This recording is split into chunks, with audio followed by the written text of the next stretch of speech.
ढोल गवार शूद्र पशु नारी सकल ताड़ न के अधिकारी। गोस्वामी जी के इन दोहों का अर्थ इस वामपंथी विचारधारा वाली व्यक्ति नेहा बोरा ने किस तरह अनर्थ कर दिया, ये आप खुद ही सुन लीजिए।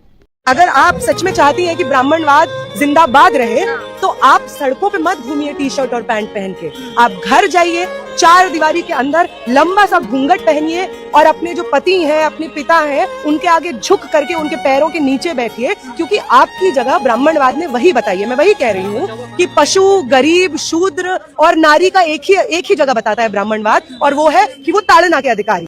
अब इस दोहे का असली तात्पर्य पूज्य प्रेमानंद जी महाराज जी से सुनिए।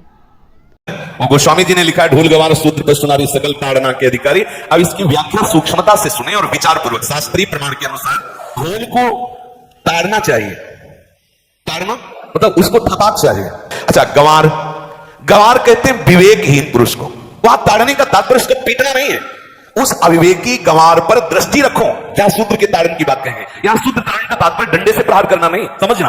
और जो चौथा कहा गया नारी, यहां दृष्टि रखना। शासन मतलब उसकी पिटाई करना नहीं कि जैसे ढोल को पीटा जाता है ऐसे स्त्री को पीटा जाए, शूद्र को पीटा जाए तो गंवार को, यह व्याख्या नहीं है, यह मूर्खता है। इसे व्याख्या नहीं कहते। जैसे कनक शब्द के कई अर्थ होते हैं, ऐसे ही ताड़न शब्द का यहां अलग अलग प्रयोग है। स्त्री के ऊपर दृष्टि रखो। किस भाव की दृष्टि रखे? क्योंकि वो हमारे यहां रत्न की तरह है। कहीं कोई ऐसा ना हो कि कुदृष्टि वाला कोई उस पर हमला कर दे। अब आप खुद ही समझ गए होंगे कि किस तरह ये वामपंथी विचारधारा वाले लोग अर्थ का अनर्थ कर देते हैं और लोगों के सामने प्रस्तुत करते हैं।